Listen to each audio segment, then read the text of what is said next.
itu. Ya. Udah dipoto udah. Udah dipoto ya. Ya, benar ya. Ya Allah. Apa ini?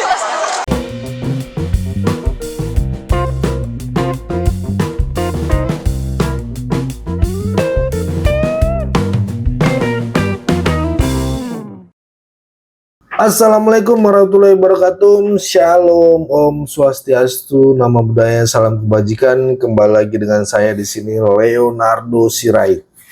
Ya, teman-temanku, di kesempatan kali ini kita akan membahas ada ribuan kader PDIP yang pamit kepada Ibu Mega. Wah, ini sangat menarik, teman-teman ya. Sangat menarik dengan apa ya, narasi-narasi yang sangat keren gitu ya.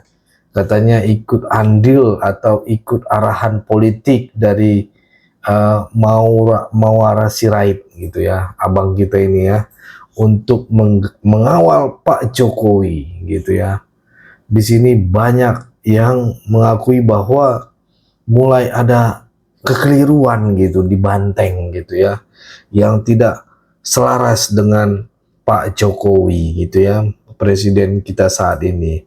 Mari kita simak video berikut ini teman-teman terlebih dahulu tentang pernyataan dari kader PDIP gitu ya, yang menyatakan ribuan kader pamit untuk mengawal kepemimpinan Pak Jokowi. Mari kita simak dulu video berikut ini. Di era kepemimpinan Presiden Jokowi, banyak kebijakan yang dirasakan pro terhadap rakyat Subang, betul? Pelabuhan Internasional Patimban, Bendungan Sadawarna, dan Sodetan Tarum Timur adalah kebijakan konkret Pak Jokowi untuk kemajuan dan kesejahteraan rakyat Subang saat ini dan di masa akan datang. Oleh karenanya, pada kesempatan yang baik ini, bersama 1000 kader PDI Perjuangan lainnya, mengikuti langkah politik Presiden Jokowi yang jujur.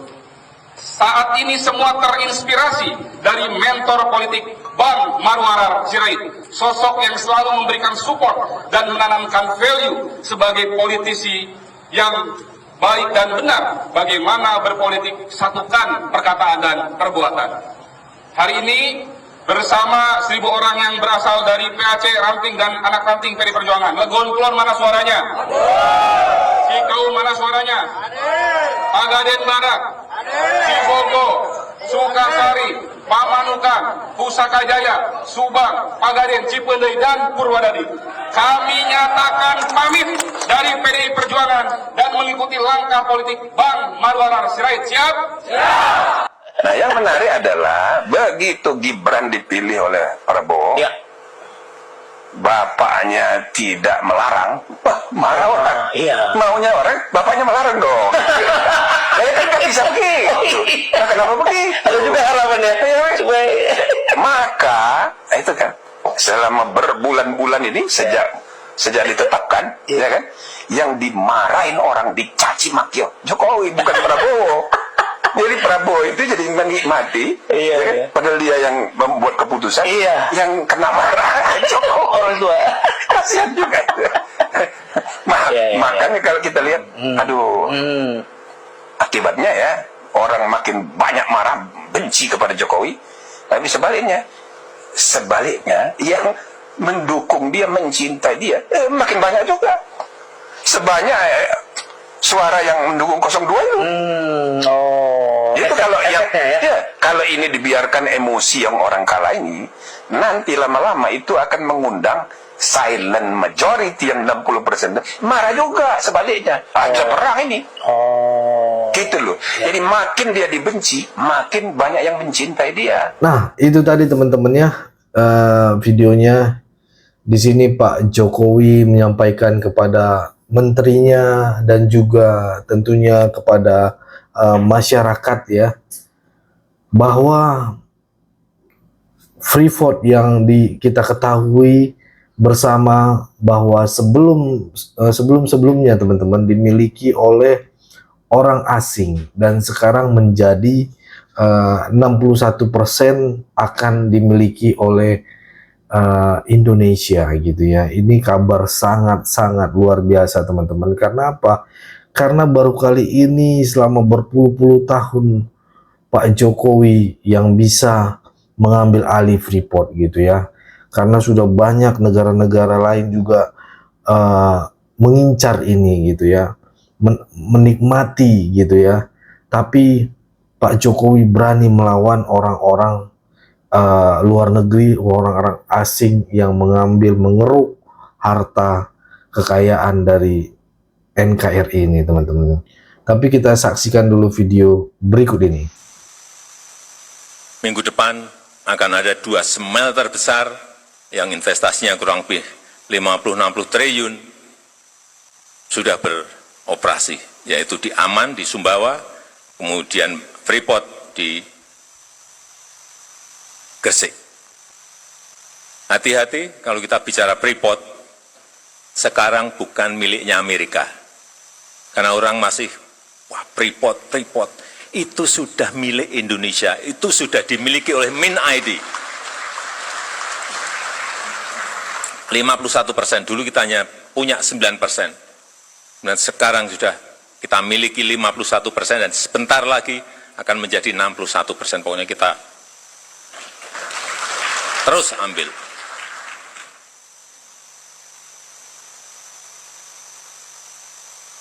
Dari tembaga, yang saya lihat di lapangan tembaga menjadi barang-barang yang sudah jadi, copper foil, kabel, rangka mobil, dan yang ketiga boksit, hilirisasi di boksit. Sudah jadi yang satu di Bintan, kemudian minggu depan saya juga akan resmikan di Mempawah, di Kalimantan Barat, jadi lagi satu, berarti ada 2. Dari sini nanti akan jadi yang di Mempawah ini miliknya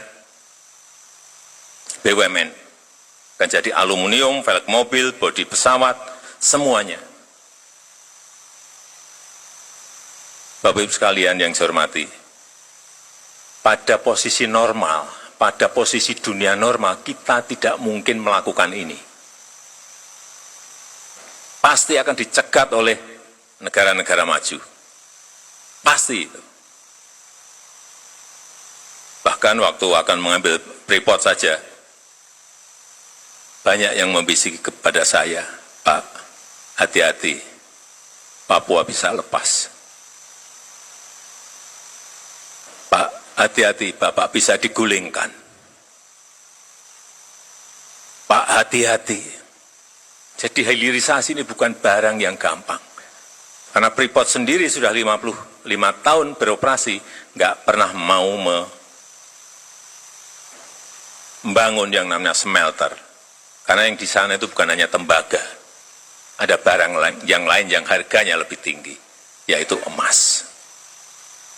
Nah, nanti kita punya smelter sendiri di Gresik, tahu kita berapa ton emas setiap tahun yang hilang dari tanah air Indonesia selama 50-an tahun. Perkiraan saya per tahun mungkin 40 sampai 50 ton. Baru perkiraan, nebak-nebak. Tapi nanti kalau sudah berproduksi baru kita tahu betul, oh ternyata ada emasnya sekian ton per tahun. Jadi kalau tadi bisikan ke saya ya tadi, ya karena barang yang tadi saya sampaikan. Tetapi Bapak Ibu sekalian yang saya hormati, tolong ini betul-betul saya bisa mendesain rencana dan strateginya. Yang saya ingin adalah hilirisasi yang padat karya, yaitu rumput laut, siwit, yang belum disentuh secara manajemen yang baik. Karena dari sinilah nanti bisa turunannya baik ke pupuk organik, baik ke agar, baik untuk kosmetik, baik untuk tepung, dan juga untuk minyak pesawat terbang sekarang ini bisa dari rumput laut. Kita tahu Indonesia memiliki pesisir yang paling panjang nomor 2 di dunia. 81.000 kilometer. Ini sebuah potensi besar, tapi memang harus didesain, harus direncanakan, harus dibuat strategi yang benar sehingga nanti hasilnya bisa ketemu. Nah, yang menarik adalah begitu Gibran dipilih oleh Prabowo, Ya. bapaknya tidak melarang, wah marah orang. Iya. Maunya orang, bapaknya melarang dong. Saya kan nggak bisa begitu. Nah, kenapa begitu? Ada juga harapannya. Supaya Maka itu kan selama berbulan-bulan ini sejak ditetapkan, ya kan, yang dimarahin orang, dicaci maki Jokowi, bukan Prabowo. Jadi Prabowo itu jadi menikmati, Iya, ya kan? iya. Padahal dia yang membuat keputusan, Iya. yang kena marah Jokowi. orang tua. Kasihan juga. Iya, iya, Makanya kalau kita lihat, aduh, akibatnya ya orang makin banyak marah, benci kepada Jokowi. Tapi sebaliknya yang mendukung dia, mencintai dia, makin banyak juga. Sebanyak suara yang mendukung 02 itu. Itu kalau kalau ini dibiarkan emosi yang orang kalah ini, nanti lama-lama itu akan mengundang silent majority yang 60%. Marah juga sebaliknya. Ada perang ini. Gitu loh. Jadi makin dia dibenci, makin banyak yang mencintai dia. Oke, itu tadi teman-teman, cukup ya.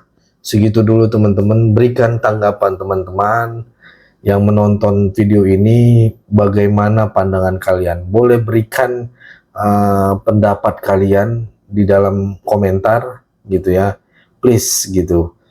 Ayo kita sama-sama menyuarakan suara rakyat jelata, khususnya di channel Sirait Media ini, di Opini Bang Leo gitu ya. Pesan saya teman-teman, pokoknya tetap jaga persatuan Indonesia, jangan mau dipecah belah, jangan mau diadu domba gitu ya, karena NKRI harga mati. Itu aja dari saya, salam sejahtera bagi kita semua. Sampai ketemu di video selanjutnya.